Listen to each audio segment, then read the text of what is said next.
sell to a private individual, sell to a family member. If you're truly trying to maximize dollars that you get for your stuff, don't take it to a coin shop. Have you ever thought about selling your coins or your gold or silver to a coin shop and wondered what the benefits might be? Have you wondered if it would be better to sell on your own? Well, today we're going to answer all of those questions and more by talking to a coin shop owner. And today we are joined by Josh, the owner of Minot Coin and Bullion in Minot, North Dakota. We have had Josh on the channel before, and he is always a great guest, and he is always incredibly honest. So I'm excited to ask him those questions and more, and I hope that you stick with us so you can see what the answers are. My channel is sponsored by SD Bullion, where this week on their Docs Deals page, they have 1 ounce silver Britannias as low as $2.69 over spot. Take advantage of low premiums by checking out the link in the description below. Hey everybody, and welcome back. Today we are joined once again by our friend Josh, the owner of Minot Coin and Bullion in Minot, North Dakota. Josh, how are you today? I'm doing quite well. How are you? I am doing well. Josh, today's video, I wanted to talk to you, a coin dealer, about selling to a coin shop. I want to talk about how you would go about selling to a coin shop, the benefits of selling to a coin shop, and then also we want to look at the other side as well and talk about the benefits of selling on your own, and then we'll also look at the negatives of selling to a shop versus selling on your own. Is that something you'd be willing to talk about today, good sir? Of course. All right, well, let's get started. Josh, let me ask you this. From a coin shop owner, can you tell us why it's good to sell to a coin shop and what the benefits might be? Well, there's quite a few, actually. Obviously, if you're selling to a coin shop, you would hope that they have a pretty good level of expertise for what you're bringing in. And based on that expertise, a coin shop can offer you fair pricing. I think that's probably the biggest one, is just the level of expertise. Some other easy or benefits, I should say, would be you can get cash in hand that same day. If you're trying to sell on your own, through an auction site or whatever else, you don't always get paid right away. In my shop, you literally can walk in with stuff. And honestly, I'm a sucker and I buy everything. There's nothing I really won't buy as long as it's a coin or it's a precious metal or if it's a piece of currency or if it's a token, because it's all inventory that you can use when you have a shop. So you just come in with your stuff, we sit down, we go through it, give you pricing, you can walk out getting paid today. And I think those are probably the two biggest advantages, are quick payment and fair pricing, or fair, valuation for your stuff. So let me ask you, you said that you buy basically everything as long as it's a coin or gold or silver. I've experienced a lot of shops just like yours, but I've also experienced shops that literally very much nitpick what they buy, and they'll turn away things like, modern proof sets because they have safes full of them and things like that. So right. Is there anything that you don't buy, or you just keep stacking your inventory up to oblivion? Well, I should clarify, so I'm glad you brought that up. I won't buy coins worth face value or currency worth face value, but modern proof sets, they have a collectible value, albeit it's not a very big one. So I do buy those. But I do get a lot of people that come in, oh, I have a book of state quarters, or, oh, I have a Ziploc bag full of Kennedy half dollars circulated from the 1980s. That stuff I just send back and said, you can bring this to the bank. You're not going to lose money because it doesn't have a collector value. Same with $2 bills. So many people come in with, oh, I got an envelope full of $2 bills. And they're the modern $2 bills, the Federal Reserve notes with the green seals, 1976 and newer. I just have to tell them, honestly, $2 bills are a little different because I tell them I will give you $2 for these because I give them out as change. But a lot of the other modern coinage that has a face value, it's not worth my time to pay them cash for that or write them a check and then have to lug it to the bank. I'd rather that the customer do that because I don't have all the time to do that. No, that makes sense. So that's really the only exception, is face value. That makes sense. How many people have walked through with like complete sets or even, full boxes of rolls of like statehood quarters, things like that? A lot.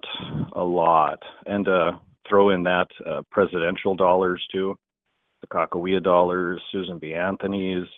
We get that a lot because, quite honestly, if you're not truly a collector with a lot of knowledge and you happen to get one of those back in change, you're going to keep it because it's different and you don't see those type of things. So you think, oh, maybe this is worth more than $1. And then thanks to Google searches, people do a Google search this Sakakawea dollar I have, it's that Cheerios one, and it's worth $25,000, and I have 8 of them. It's like, probably not. You better bring them in. I'll take a look. So we get that a lot too. But yeah, face value coinage, I typically just send back with the customer, and they're completely understanding. Are they always completely understanding? I have a specific experience in a coin shop where the coin shop owner told the customer that he wasn't interested, and then it was only worth face value. And the customer flat looked him in the face and told him, "You're trying to rip me off." And the guy's like, I don't want it. Like, how am I trying to rip you off? I don't want to buy it from you. Like, he was accusing him of trying to rip him off. And, the guy was like, the shop owner was like, yeah, I'm not trying to buy it from you. How is this a thing? But, anyway. Yeah, I haven't had that happen. Yeah. Right. I haven't had that happen specifically, but there has been a couple times now since I've had a shop, and I'm a little over 3 years that I've had a physical location now, but I've been doing this as a business since 2014, where I've had customers come in with unrealistic expectations of what they're going to get for their particular coin or their particular, piece of silver. And I'll always explain to them, here's what I'm selling it for. Here's what I'm willing to pay for it. This is my replacement cost on the wholesale market. Here's my offer. 99.9% of the time, people are thrilled with that. But I have had a couple instances where people are just flat out misinformed on what they have. And a specific example, I had a woman come in about 2 weeks ago who had a 1922 peace dollar. And for those of you who don't know, 1922 is one of the most common years, one of the most highly minted, unless usually it's a high some relief. of the most highly circulated. Yeah, she was convinced, here's how it went. She brought it in, set it down. Yeah, I have this. I'd like to sell it. So I take a look at it, and it's okay. Well, I explained to her, you have a 1922 peace dollar. Basically everything I just said. It's the most common, And then I showed her, here, I'm selling them over here. I'm selling them 3 for $100. I'll pay you $26. She looked at me, $26? It's worth way more than that. I said, well, no, it's not. I mean, I'm selling them for 33 over here. I don't really need any. I literally have hundreds of them. She said, I know it's worth way more than that. So I asked her, I said, oh, did you see an episode of Pawn Stars? Because if you're not familiar, there was a 1922 high relief that walked in the door on the Pawn Star TV show, and a lot of people think they have it. I get calls about that often. She said, no, I didn't see it on TV. I just think mine's worth kind of more, or mine is worth more. And then I just kind of chuckled. I just said, no, I'm sorry. It's only worth retail $33. She looked at me and she said, you're being very condescending, snatched up her dollar and stormed out. I've never had that happen before. I wasn't laughing at her. I was just kind of chuckling at the situation, but she was convinced that her $33 retail dollar coin was worth way more, and I was trying to cheat her. And I don't know where she got the information, but I have a feeling Google is behind it. Yeah. I did a Google search. Oh, I saw on Google one's worth $50,000. And I don't know. The internet is a great tool, and it's a dangerous tool when it comes to coins. For sure. And I apologize about trying to interrupt you during the beginning of that story. I kind of felt like I knew where it was going. Turns out I was wrong, but I just imagined that, she brought it in and she thought she had a high relief, which is like, unless it's a high relief, but anyway, yeah, I mean, that's crazy. You showed her what you're selling them for, and then still she thought hers was worth more. I mean, did she say why she thought hers was more special than the ones that you had in your showcase? No, because once I chuckled, I became condescending, and she got mad and left. And I apologized. I'm sorry. I'm not laughing at you. I'm laughing at the situation. She just stormed out. And I had like 4 or 5 other customers in here, and they're all just kind of stopped and turned and looked. And wow, I don't know. She had different opinions on what her stuff was worth, which kind of gets me back to the initial question you asked. From the customer side, I think there's important things to do before you sell your stuff to a coin shop. Probably the most important thing is learn about your coins. Granted, I just said Google can be a very dangerous tool when it comes to valuation, but there's a lot more work that should go into it than just doing a Google search for your one coin, and the top hit isn't your coin's value typically. Right. But so it's important to do that because not every dealer is going to be fair. And I would tell you, I have customers that come in, they'll sit down, say, oh, my grandpa passed away, or my uncle, or whomever, and they inherit this big lot of stuff, gold, silver, coins, which they have no knowledge of. And they'll tell me that. They said, oh, I don't know anything about that or anything about this stuff. And I'll tell them, I said, well, I appreciate you saying that, but you should never tell me that. Yeah. I say, I'm going to be fair with you, but there are dealers that will take advantage of that, knowing that you know nothing. So it's real important that you invest in your own education on what you have, but be realistic on the other hand, because you're not going to get retail pricing. I have bills to pay. Yeah. I got to keep the lights on. So, but yeah, I think that's the most important that the customer needs to think about is have realistic expectations and know about how much you're going to get for your stuff. And quite honestly, a lot of people do. I'll go through a big estate, offer a number. I bought an estate a few weeks back and it was like $50,000. I think I offered like 49,820, and the guy said, I had it calculated right at 50 grand. That's a fair number. So he had an idea coming in, what he expected for his stuff. And I think people should try to do that. And it's important to get second opinions if you can. If you live in a place with multiple shops, get other opinions. You might as well sell to the highest bidder type thing. Yeah. So let me ask you this, from a shop's perspective. I actually was going to get into that. When you talk about getting second opinions, first off, I just want to say I highly, highly, highly recommend that on this channel. Every time we talk about selling to a coin shop is to go to more than one place. And it's also important to let them know that you are shopping around, because they're more likely to give you that better offer knowing that you're going to go elsewhere, and they don't want to look like they're trying to rip you off, right? Yep, of course. Right. Okay. So let me ask you this. Have you ever had an instance where, for example, you're one of two coin shops or one of three coin shops that somebody's going to visit, and then they come in and they get the offer from you, and then, I mean, it's hard. I guess it's hard for you to really know how it went down at the end of it, but they never come back. And I guess in my head I would think, and I know I'm kind of going a little crazy talking here like this, but in my head I would think, if I go to one coin shop and then I drive 20 minutes to another coin shop, and the next coin shop offers me the same, or maybe even just a little bit less, but it's really, really close, and then you just sell to the second coin shop you went to because you don't want to bother driving back to the first one. I mean, does that happen? And have you ever been shop number two in that instance, or do you even know? Well, I've been shop number two in that instance many times, but currently I'm the only shop in our city. Shop number one closed down in March after being in business for almost 50 years. They didn't have the best reputation, however, and that's what motivated me to start my own thing back in 2014, because I couldn't deal with the local coin shop because to put it nicely, he had unrealistic expectations on the value of his stuff, and he was very rude and didn't want to work with people. But yeah, I've been the second shop in that instance a lot, but every time that it's been brought to my attention by the customer that's selling, I've been told that, oh, you're offering way more than the other shop. So that's why I say it's so important to shop around. If you go to the first place you Google, they might offer you 50% less than an honest coin dealer. So it's just very, very important to get second opinions.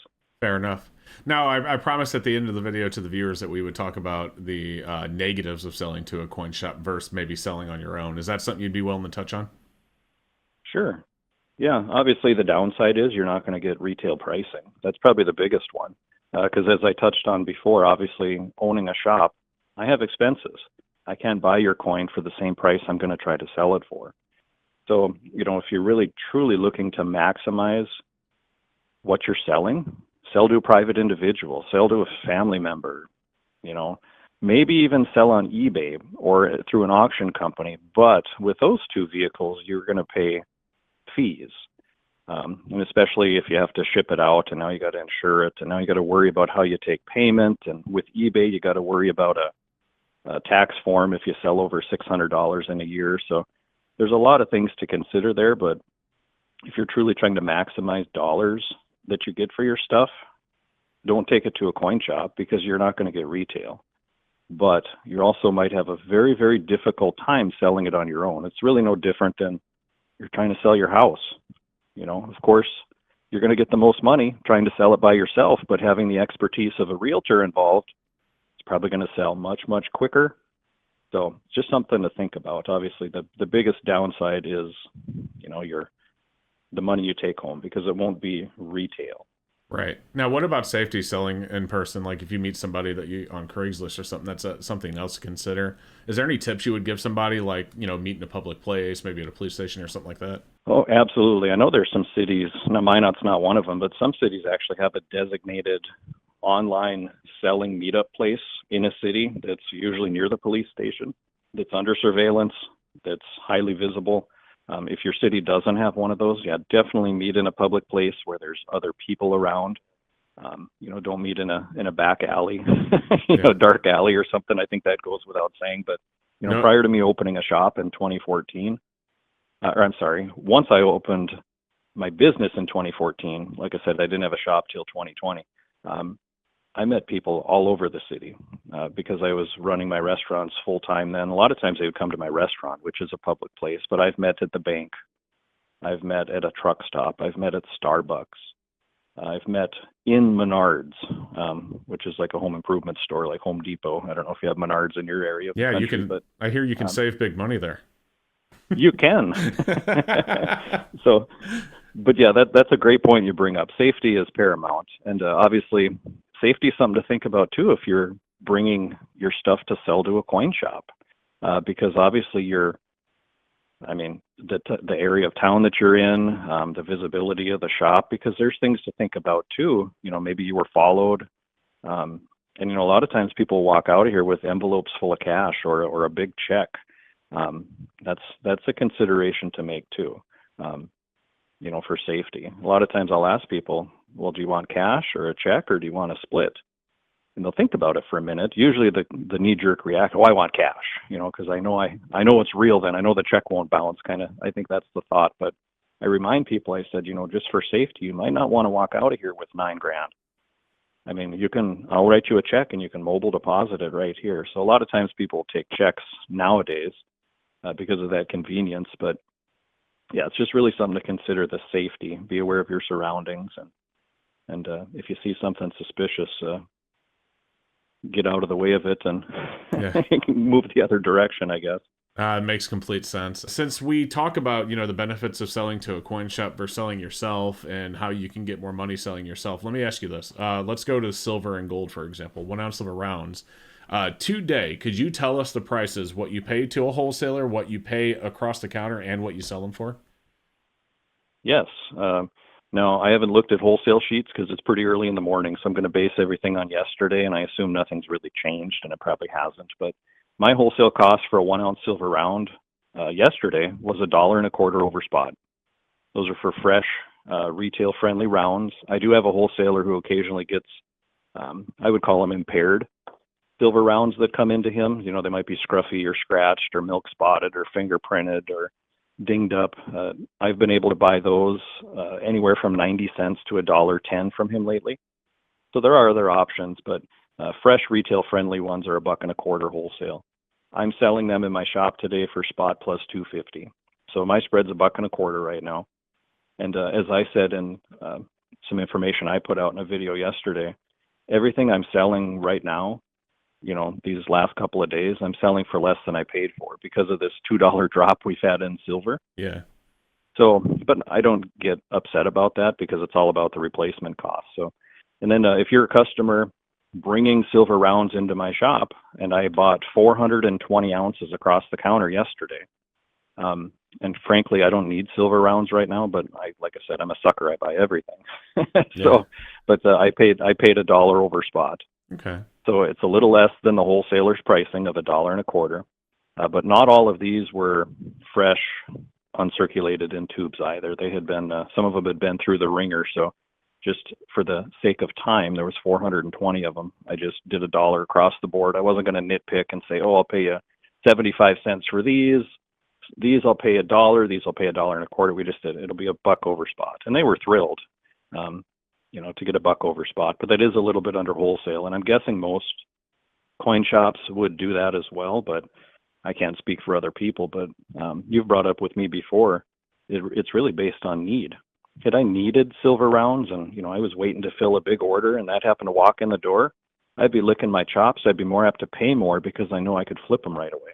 Right. But this large amount that came in the door, now it's just sitting in the back, Yeah, locked up, and I who guess who knows? and I guess that's something that, as a seller you have to think about. Like if you don't need the silver, so you're paying them $1, even though you could just order it for $1.25 from the wholesaler whenever you need it. So you're Right. buying it on their demand, not yours, basically, right?